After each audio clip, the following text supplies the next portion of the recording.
Assalamualaikum warahmatullahi wabarakatuh. Perkenalkan, nama saya Nazlia Rahma Komandangi.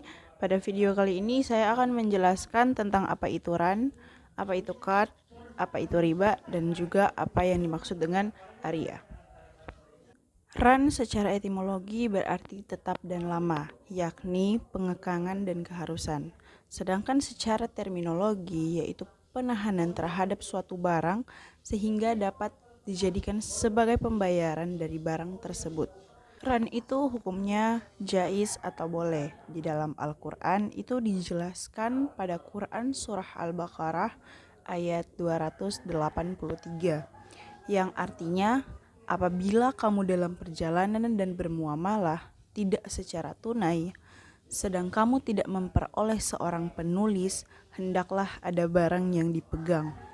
Rukun RAN itu ada 4. Yang pertama, ijab qabul atau akad. Kemudian yang kedua, akid, orang yang melakukan RAN tersebut. Rahin yaitu merupakan orang yang menggadaikan. Kemudian murtahin, orang yang menerima barang gadai tersebut.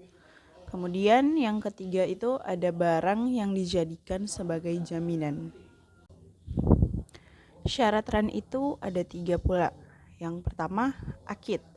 Kedua orang yang akan melakukan akad harus memenuhi kriteria al-ahliyah, yaitu orang yang telah sah untuk jual beli, yakni berakal dan mumayyiz, tetapi tidak disyaratkan harus balik.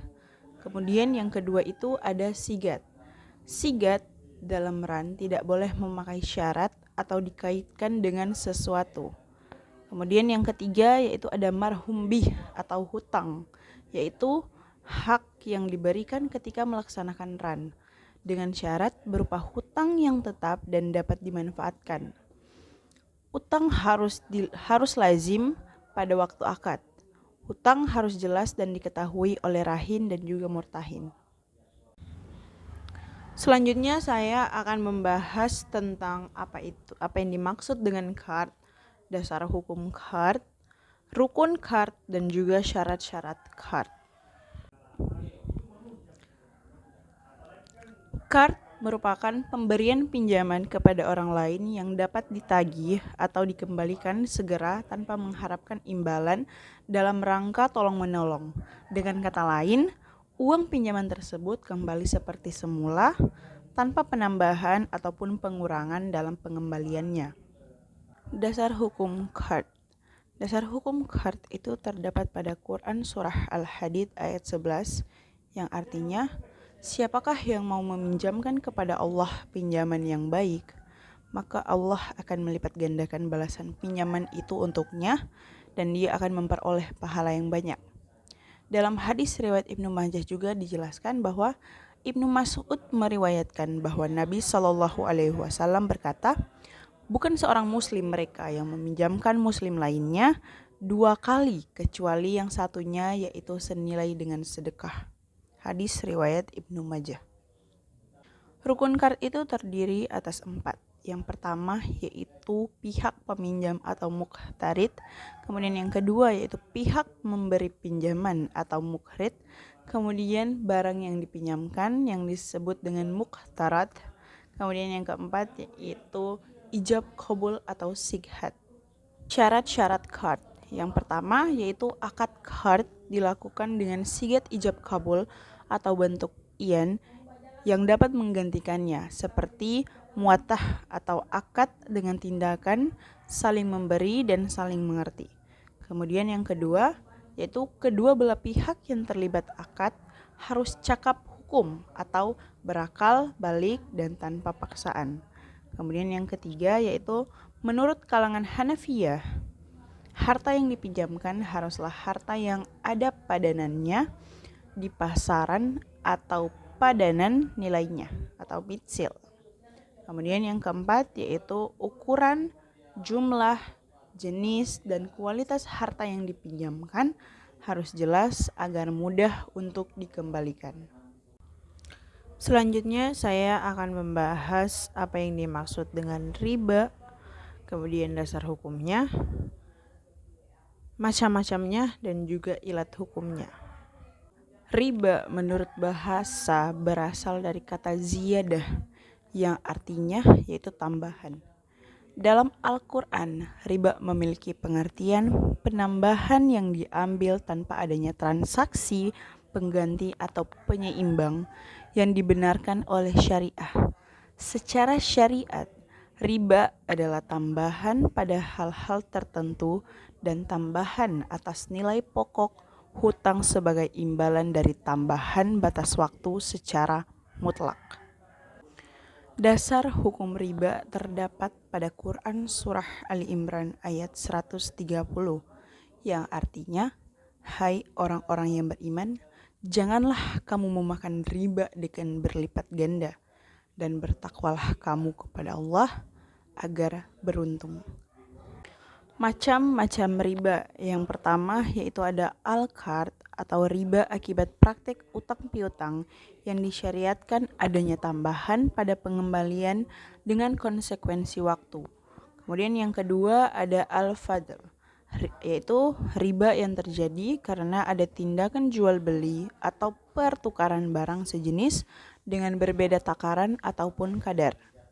Kemudian yang ketiga itu ada aliyat, yaitu riba yang diakibatkan oleh kegiatan jual beli dengan perbedaan nilai ketika terjadi penundaan transaksi.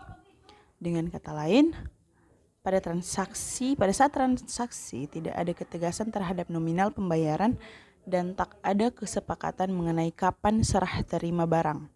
Kemudian yang keempat itu ada an-nasiyah, yaitu riba yang diakibatkan oleh proses jual beli atau pertukaran barang yang tidak sejenis dan dilakukan secara hutang dengan adanya tambahan nilai transaksi ketika terdapat penangguhan waktu pembayaran. Ilat hukum larangan riba dalam Al-Quran adalah bukan sekedar kelebihan atau penambahan jumlah hutang, tetapi kelebihan yang dipungut bersama jumlah hutang yang mengandung unsur penganiayaan dan penindasan atau zulm. Baiklah, itulah tadi sekilas pembahasan tentang apa itu riba. Kemudian selanjutnya ini saya akan membahas tentang apa itu ariyah, dasar hukum ariyah, dan juga rukun ariyah dan juga macam-macam ariyah. Menurut etimologi, ariyah adalah datang dan pergi. Menurut sebagian pendapat, ariyah sama artinya dengan saling tukar-menukar dan mengganti, yakni dalam tradisi pinjam-meminjam. Persamaan dalam mendefinisikan ariyah yaitu adanya pembolehan memanfaatkan barang orang lain tanpa ganti rugi.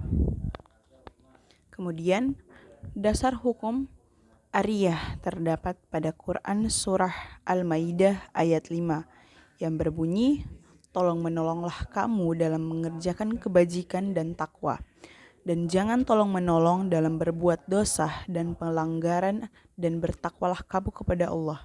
Sesungguhnya Allah amat berat siksanya. Menurut jumhur ulama, rukun ariyah terdiri atas yang pertama yaitu musta'ir atau yang meminjam. Kemudian yang kedua yaitu ada mu'ir atau yang meminjamkan. Yaitu terdapat juga ada musta'ar atau objek, yaitu barang yang dipinjamkan. Kemudian ada sikhat atau ijab dan qabul. Nah, selanjutnya yaitu ada yang dinamakan dengan macam-macam ariyah. Yang pertama yaitu ada ariyah mutlaqah, kemudian yang kedua ariyah muqayyadah, yang ketiga yaitu ariyah yang dibatasi waktu pemanfaatannya namun bebas dalam cara pemanfaatannya. Ariyah yang dibatasi cara pemanfaatannya namun tidak dibatasi waktu pemanfaatannya. Baiklah, itulah tadi sekian presentasi dari saya, pembahasan tentang apa itu ren, qard, riba, dan juga ariyah. Mohon maaf apabila ada salah kata, karena namanya manusia, kita itu tidak pernah luput darinya kesalahan. Terima kasih. Wassalamualaikum warahmatullahi wabarakatuh.